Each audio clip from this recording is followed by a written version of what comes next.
าธุเจริญพรท่านสาธุชนทั้งหลายมื้อนี้ครูบาก็ได้มาที่วัดผาแด่นนะมื้อนี้ครูบาก็สิพาไปชมวัดวาอารามสถานที่แห่งนี้ว่าจะเป็นแนวใดนั้นฝากติดตามแล้วก็ไปชมพร้อมๆกันเลย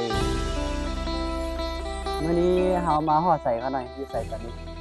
จังหวะอันนี้ก็บ่ฮู้บ่ฮู้ว่าอันนี้ก็เป็นวัดธรรมผาแดนเนาะจังหวัดสกลนครเลยพาเนี่ยพ่อศรีคุณจันทะมาเที่ยวเนี่ยพ่อศรีเคยมาแล้วบ่ครั้งแรกเนาะพ่อศรีครั้งแรก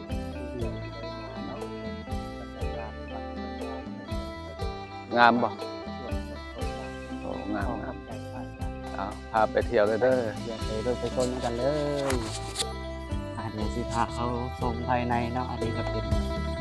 ศาลาไม้แต่เพิ่นกำลังสั่งเข้าได้ขนาดขึ้นไปเบิ่งเทิงกันดูไปเลยมันต้องสั่นเพิ่นเดี๋ยวก็เข้าได้อยู่เพิ่นกำลังสั่งเข้าอันนี้ศาลาหลวงปู่หรือว่าหอสัตว์เดี๋ยวสิพาเขาเบิ่งข้างในจักหน่อยแล้วไปเลาะทางนี้ก่อนลงมาจากตรงถล่มนะอันนี้ก็กำลังเป็นงานเลาะสมบัติเพิ่นต้นมีนานเลยเพราะต้นอย่างจะปลูกเนาะพูดไงทุกสายตาเพิ่นเด้อ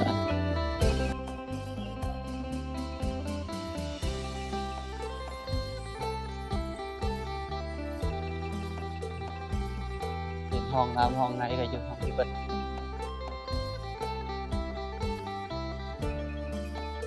เมียน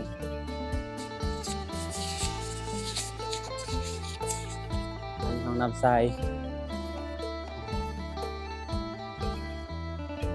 จะมีร้านอาหารในข้างในที่เทิงนี่เมียนร้านก๋วยเตี๋ยวนะ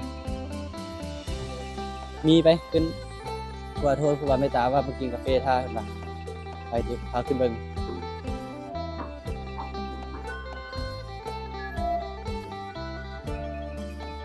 บรรยากาศโอ้เย็นดีมีฟ้าลมน้ำป่าไหล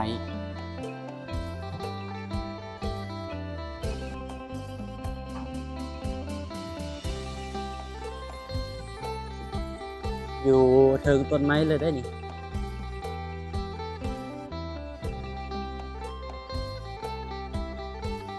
เป็นเฮือนต้นไม้ลงไปทางลุ่มก็เห็นเบิดละต้นไม้ศาลาก็เป็นเสาไม้นี่เป็นองค์พระประธาน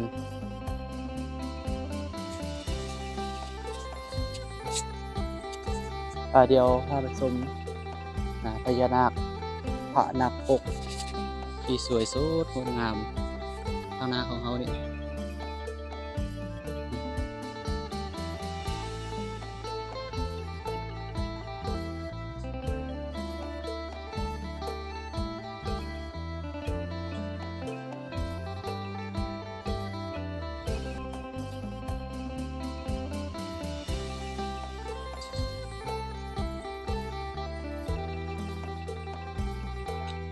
ดอกไม้เป็นก็งาม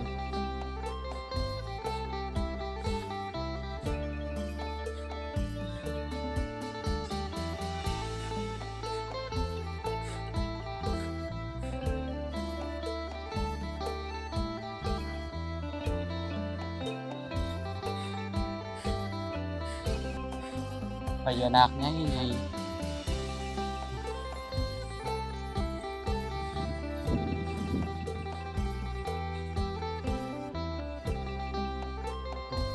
ตัวยาวๆ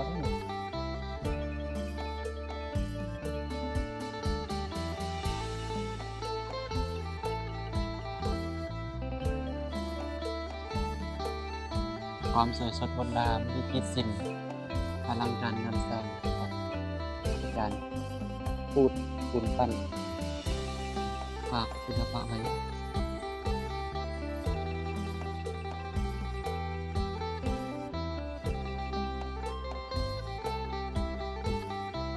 พามาเบิ่งทางพี่ได้ยินเสียงน้ำตกอยู่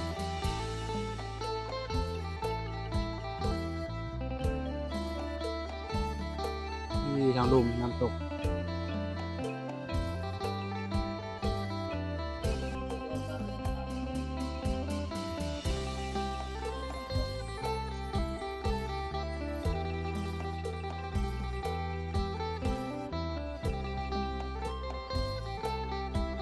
เดี๋ยวพาลงไปเบิ่งทางลุ่มเนาะมาพี่เลยข้างใน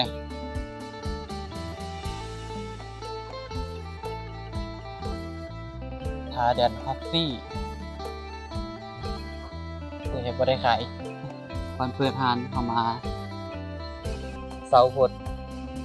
ตอนนี้ก็7 โมงยัง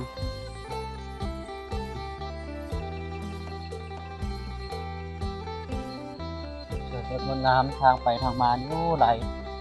สลับกันก่อนจะไปหูมากระหลงนู่นละ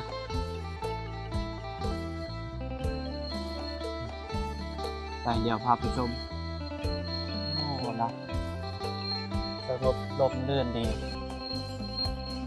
การสร้างเพื่อนก็ออกแบบธรรมชาติสวยงาม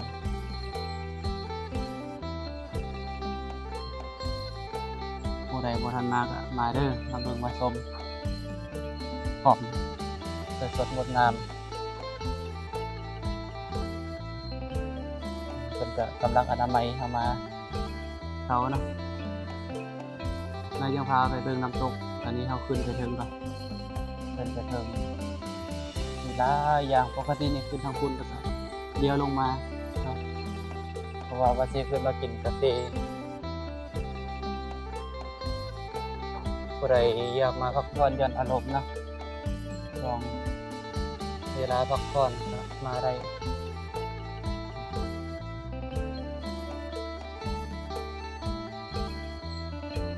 เป็นได้เฮ็ดได้สร้างไว้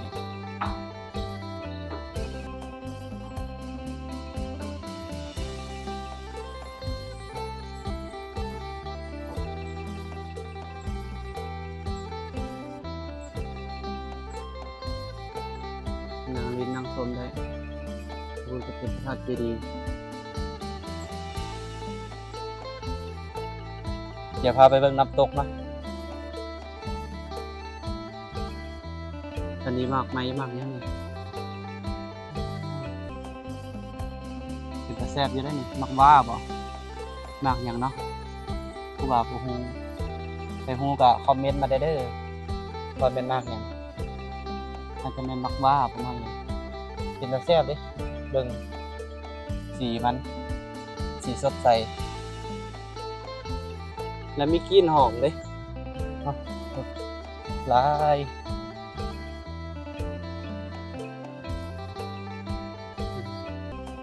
เดี๋ยวพาเบิ่งน้ำตก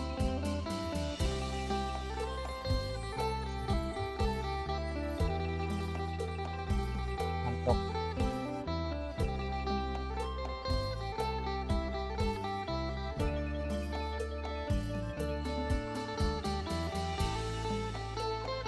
งามแฮง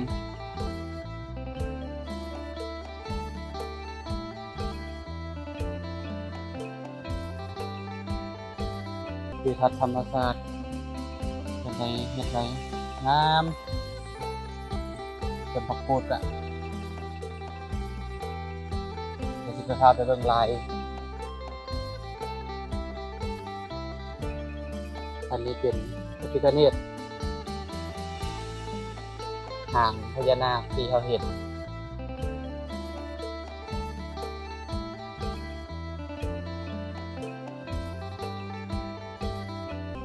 มาสุดที่วันนี้แล้ว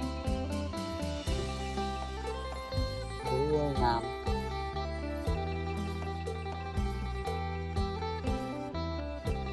แกะหินเป็นหลายๆอย่าง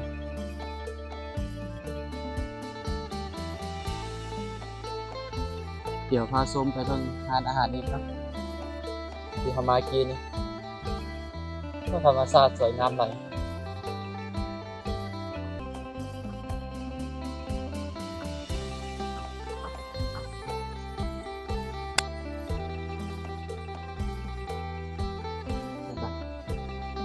หนทางเส้นทางก็สลับซับซ้อน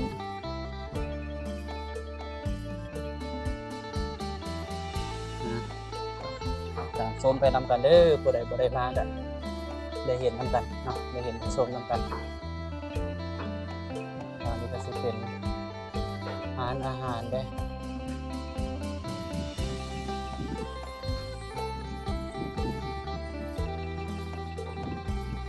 ข้าวปุ้นก็เป็นบอนพักเพิ่นของพระสงฆ์ตอนนี้ก็เป็นโซนอาหาร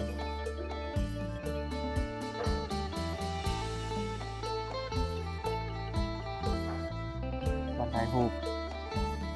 งานถ่ายรูปเช็คอินได้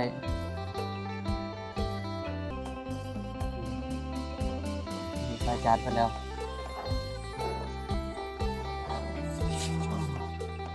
มาฮอดแล้วเนาะนี่มาโทนเพิ่นโอ้มาจากฟูนเท่าไหร่ลงทางมาจากทางไหน มาเต จะใส่ ลาว มาจากลาวบ่ ไทยมาเตไทย คือคนลาวบ่ แม่น อ๋อไทยหยัง ไทยกระเมย ไทยกระเมยนี่ไทยกระเมย กระเมยชมวยจอย งามบ่ งาม งามเนาะบรรยากาศอันนั้นหนองหานบ่เด้อยังเป็นหนองหานพุ่นน่ะกว้างๆเอ้ยนั่นน่ะนั่นแหละหนองหานนะสิแม่นเนาะหนองหานใหญ่มันแคนแก่นคูนไทยบ่แม่นผาแดงห้องได้บ่ผาแดงนางไอ้นะเดี๋ยวพาไปชมน้ำตกไปบ่เบิ่งน้ำตกไปมาแล้วบ่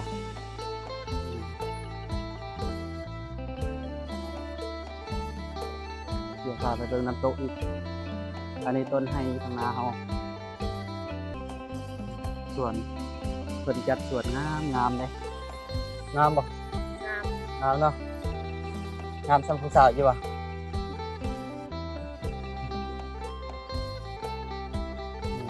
น้ำตกเพิ่น ลงหลุม บอนถ่ายรูปก็ได้นี่ ลงหลุม งามเด้ ลงได้บ่ มันจะงาม ลงมาเบิ่งมาแล้วทางลง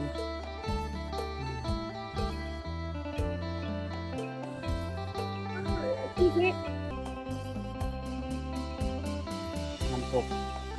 ร้อน อืมนั่นกาแฟพร้อมกินแล้วบ่กาแฟ เลย อ้อยปั้นน้ำออร์แกนิกน้ำอ้อยได้กินบ่น้ำอ้อย 105 ขวด5ขวด100 บาทขวด25 25 น้ำอ้อย 5 บาทเด็ก กินบ่เพิ่มความฟรีบ่ เด็ก เดี๋ยวขึ้นเบิ่งศาลาก่อนอันนี้ก็เป็นศาลางามเด้ไปเบิ่งไปชมนำกันว่าสิงามซำใด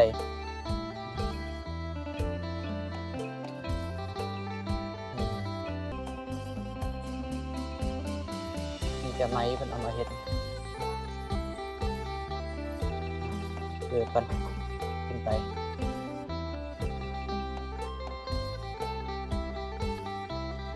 อลังการงานสร้างพระพุทธรูปหินเสากระไม้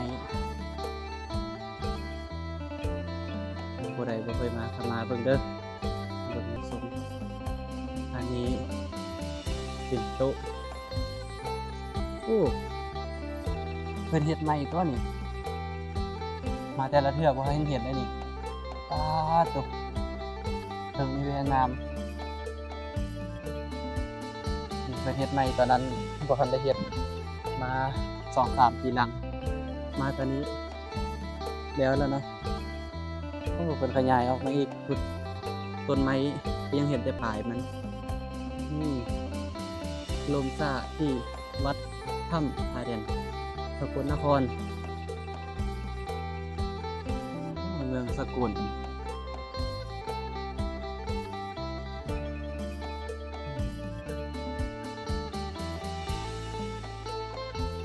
ตรงทิวทัศน์นี่เห็นเบิดตรงเมืองสกล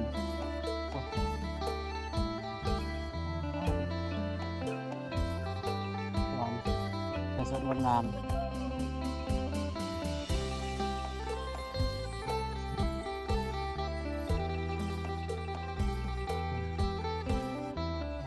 น้ำบ่น้ำเนาะ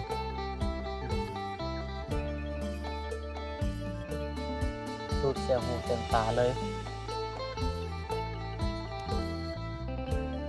ใช่บัดนี้เดี๋ยวพาชมอีกเนาะขึ้นไปทางเทิงบัดนี้อันนี้ก็เนี่ยพ่อไม่ออกเพิ่นก็ถ่ายหูผาน้ำตกบ่ถ่ายบ่นี่ถ่ายนี่ผู้ใดสิไทยเอาเบิ่งกล้องเห็นน้ำตกพร้อมเลย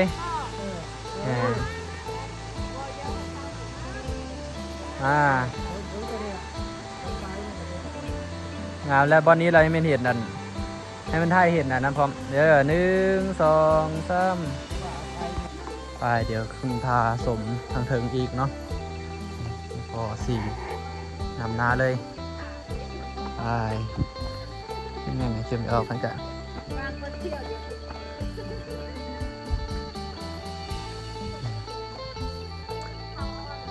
อันนี้แหละเป็นศาลาขึ้นกราบพระกันบ่กราบแล้วหรอบ่พระนี่มาแล้วบ่เทิงนี่มาแล้วบ่นี่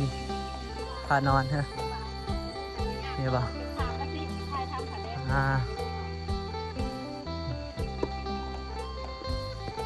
กระป๋องไปมาท้องที่เขานะเป็นบอลโซนพระอยู่บางทีต่างหากไปบางทีก็เป็นบอลอันนี้เป็นพระพุทธรูปแกะสลักจากหินก้อนเดียวเลยพระกูด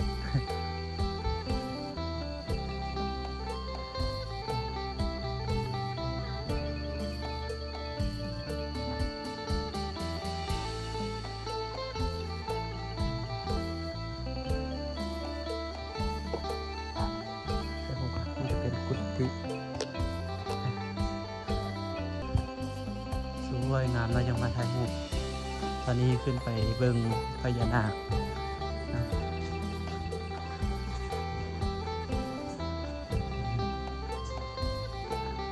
จุดแลนด์มาร์คของถ้ำผาแดนก็คือบอนมีพระพุทธรูปนี้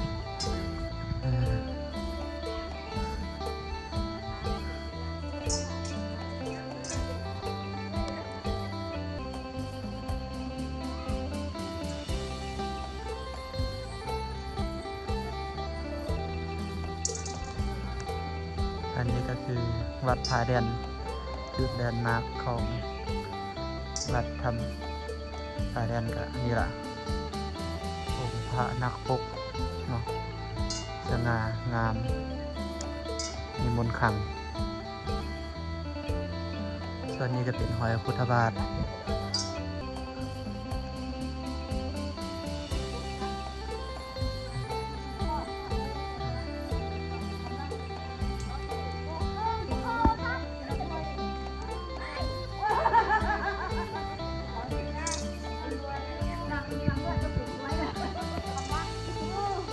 เขาเหรอ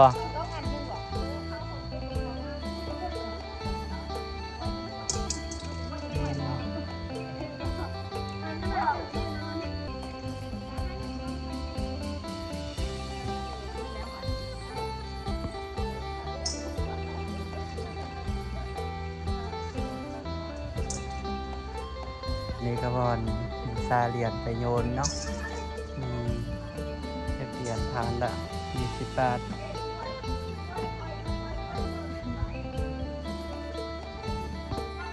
ส่วนนี้ก็เป็นศาลาเป็นพงไม้ด้วยสดงดงามจะพาเข้าชมเป็นลายแกะสลักจากไม้เป็น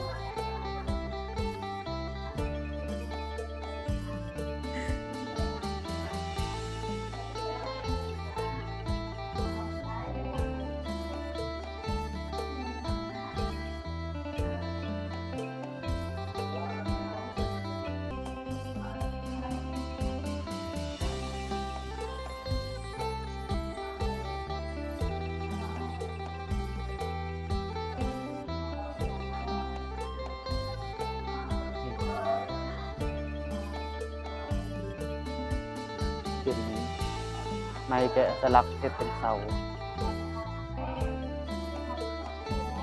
อันนี้แกะด้วยหินยก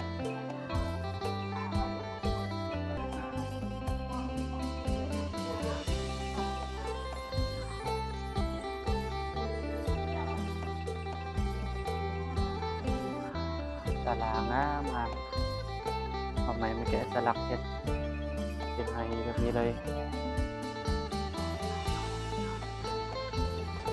หลังจากถ่ายรูปถ่ายหอยแล้วก็เตรียมลงไปอีกเนาะนี่คือไปเบิ่งกันหลวงปู่ทวดป่ะหลวงปู่ทวด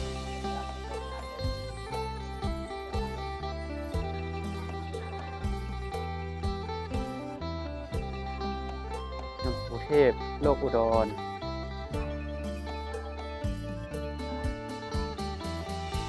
แกะหินสลักเลยต่างกะทางนี้ก็เป็นศิลปะเป็นหินแกะหินเป็นพระประจำวันเกิด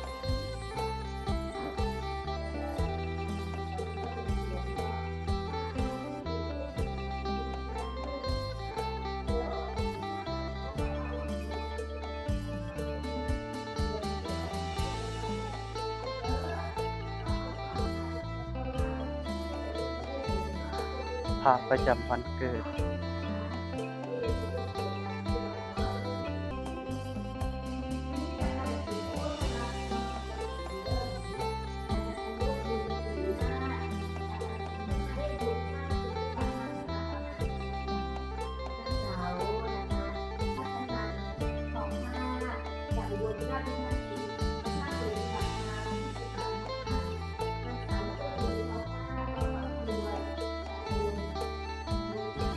ตัวแมงกระเบือ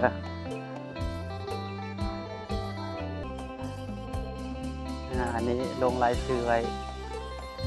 เขียนดูได้มาแล้วก็มาเขียนไว้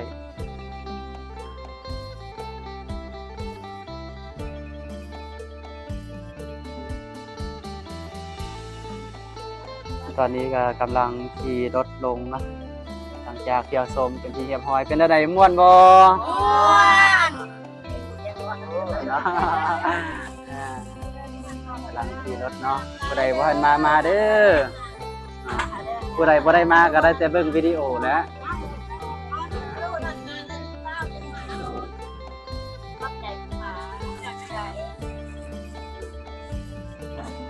หลังลงเนาะตอนนี้ขี่รถลงมาแล้วเบิ่งดูเกลือ